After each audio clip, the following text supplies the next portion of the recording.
Hi there, hope you're having a good day. Welcome back to another video. It's that time of the year. We're doing the top 10 basketball shoes. I must say 2023 has been completely packed with great shoes. It was extremely hard to come down to a final ranking with 10, but we're gonna do it anyways, and it will be in order. As usual, we're judging them all by performance based on my experience. So at any time during the video, please feel free to share your top 10, top 5, or your favorite hoop shoe of the year. Also, what you agree or disagree with. I'm just gonna put up the top 10 from last year on the screen. If it was already on last year's list, then it won't be here again, obviously. And these ones are all released from January to December this year. Let's get started. Instead of honorable mentions, I'll just quickly roll through the next 5 I had on my list. A super underrated shoe this year is the Son of Chi 3.0 from Adidas. A budget-friendly shoe too, just unfortunately not available in North America. I also really enjoyed playing in the KD 16, easier to break in than the 15.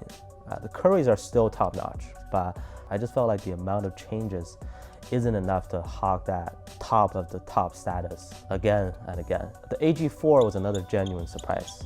Maybe the best traction out of all shoes this year. Speaking of traction, if the grip was any better, then the GT Jump 2 could easily be in the top 10 because the cushion and bounce are unmatched. Crazy specialty shoe for bigs, in my opinion. Oh, and the most recent releases, I'll probably have to put into next year's discussion. But the AE1, JB2, All City 12, Lead-In 4, especially the upcoming low top V2 are all worth considering. All right, number 10 is, I think, the only shoe that I haven't done a separate video on. Probably a shocking pick, and I have the N1 Attack 3.0. Yeah, I mean, pure performance-wise, I can say that this is a beast on the court. Traction is really good. The translucent outsole will pick up some dust, but you're good to go with frequent wiping. The comfort level on feet was really surprising to me. You get great core feel and a smooth ride. It also has a unique lacing system with the last eyelet all the way down below your ankle, but there was no problems at all with lockdown and containment. N1 celebrated their 30th anniversary this past year. I've yet to try more from them recently, and you can say that all they need is better marketing or NBA athlete sponsorship after Fred VanVleet and Norman Powell with the previous version. Next up, this shoe was going to be higher for me, but I'll explain exactly why they fell to number 9, and that is the Puma All Pro Nitro. And the reason why is a lack of consistency between different colorways or different types of outsoles. But that's also just Puma hoop shoes in general. Their translucent outsole has way better traction than the same shoe with a solid rubber outsole. That's been the case on the MB1, MB1 low, MB2, MB2 low, MB3. Anyways, the simplest way to put it, All Pro Nitro with the translucent outsole has top tier traction. Added to the nice cushion and comfort, it's elite. But this Gremlins collab, for example, even though the design is amazing, the solid rubber just didn't grip nearly as good. So there's too big of a gap here. For a shoe to be a top 5, let's say, I think it needs to be at least somewhat consistent so that most colorways are safe to go. Coming in at number 8 is one of my personal favorites this year, heavily in my rotation, the Son of Flash from WXY V4. I think these came out around March, and to be fair, it's not a shoe that stands out well above others. The overall construction really feels like what Nike would typically put on one of their mid-tier models, but hey, these just work so well. Traction is good to go on both clean and dusty courts, and outdoor courts too. The outsole is pretty durable. Standard mesh upper, mostly cloud foam, but there is boom as well to make sure cushion is sufficient. I would just remind you once again that you need to go up a half size from your true size for the best fit. These run slightly narrow and tight. One of the best looking shoes this year to me, basically a more user-friendly version of the Cosmic Unity 2. Number 7 gained this spot mostly because of comfort and fit. That is the Nike GT Hustle 2. If I was to think about the most comfortable shoes that I played in this year, the GT Hustle 2 is definitely the first one that comes to mind. They also came with 2 major surprises. One, for a Nike shoe, it's actually a very spacious fit. You know, a lot of the Nike basketball shoes run narrow, like the KDs, Sabrina 1, Zion 3, and a ton of their budget shoes. But this one right here is wide foot friendly. The materials are really nice and cozy. They conform to your movements very well. No pinching or discomfort. And traction isn't elite, but it gets the job done. 2, I completely forgot what I was about to say. They're super light. Like, this is lighter than the Zoom Freaks, KDs, even lighter than the Curry 4 Low Floatro in the same size. With full-length Zoom Strobo, you can't go wrong with the responsiveness. I know some are concerned about the absence of a midfoot plate for support and rigidity, but nah, I wouldn't say that makes you more injury prone. Totally fine from my experience. At number 6, the only Adidas shoe that made it, one that has to make it, the Harden Volume 7. But yeah, the Harden Volume 7 has dropped out of the top 5. Maybe that shows how packed this list is. I think this model will end up being a classic and iconic Adidas shoe for a long time to come. Boost in the heel plus light strike, you can't go wrong with that setup. The new puffer jacket design that we haven't really seen before is quite nice and cozy actually. The collar is stretchy enough to be considered practical.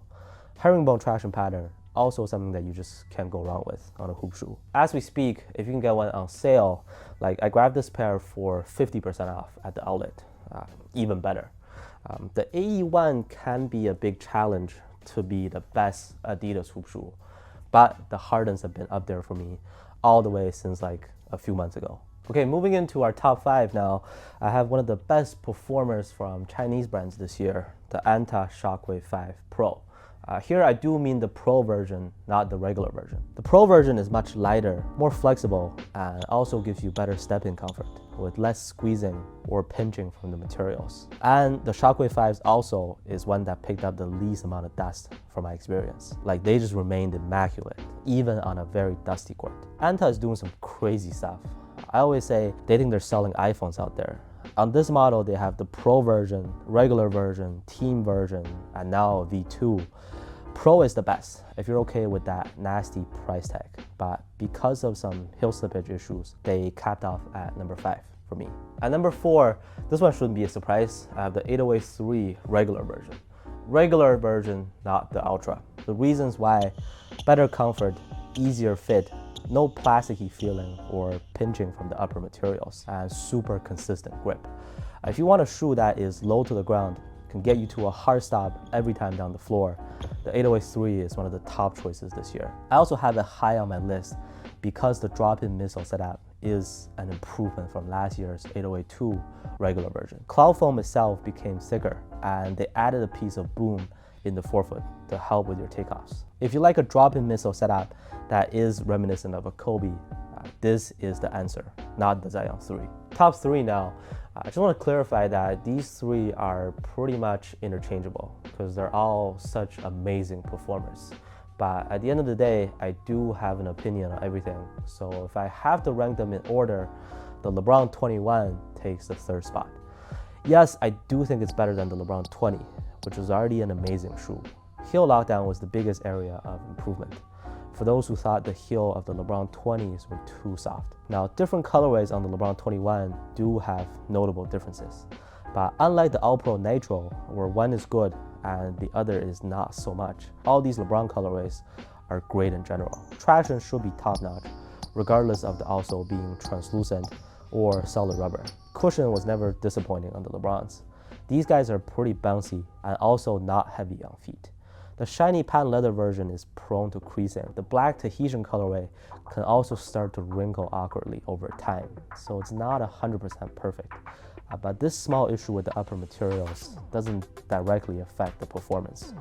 At 2nd place, this was my number 1 pick ever since I got them in January, and that is the Asics Nova Surge Low. A lot of Asian brands made big noises this year. Anta signing Kyrie, 361 Degrees signing Jokic, Austin Reeves getting his own signature shoe too. But 2023 was a year that I fell in love playing at Asics. Maybe they've always been this good, but the Nova Surge Low is so fun to use. Smooth ride, good comfort. Their flight foam feels like an improved version of Nike React on the PG6, and traction is excellent. I do also need to mention another fantastic Asics shoe with it, the Gelburst 27. But if I absolutely have to pick one it's a Nova Surge Low that takes the second spot here. The only thing is, like compared to the #1 best shoe, this has not much of an outdoor aspect to it. Like both of these outsoles are pretty prone to wear and tears. So durability on these Asics isn't ideal against rough court conditions. Now that we have one final shoe to talk about, for those who watch a lot of my videos, can you guess which one it is? If you go through the big names, well, not big names, but my frequent mentions, let me know if you got it. My top pick this year goes to the New Balance 2-Way V4. For $120, you can get pretty much everything you need. A dual cushioning setup with Fresh Foam X and Fuel Cell. Consistent traction performance across all the different colorways, even though it's not so squeaky. Great against dust. Standard true to size fit with good comfort inside for your feet. I know some of you might not be a big fan of how they look. Me neither, to be honest. But pure performance-wise, this is basically the one shoe this year that I couldn't spot any weakness. It suits all types of players, fairly breathable and lightweight. The fit is forgiving enough, and just yet another low-maintenance top pick that I would strongly recommend. So that concludes it for my top 10 basketball shoes this year. A lot of shoes that I haven't mentioned, I think you can make a solid case for it being left out. Yeah, feel free to add to it with your own picks down in the comments. I want to say a big thank you to each and every one of you for watching my videos. That already means a lot to me, and I'm very grateful to be able to keep buying shoes together with y'all. Thank you so much for watching. If you stay till the end, also check to make sure you're subscribed, and I'll catch you soon on the next one.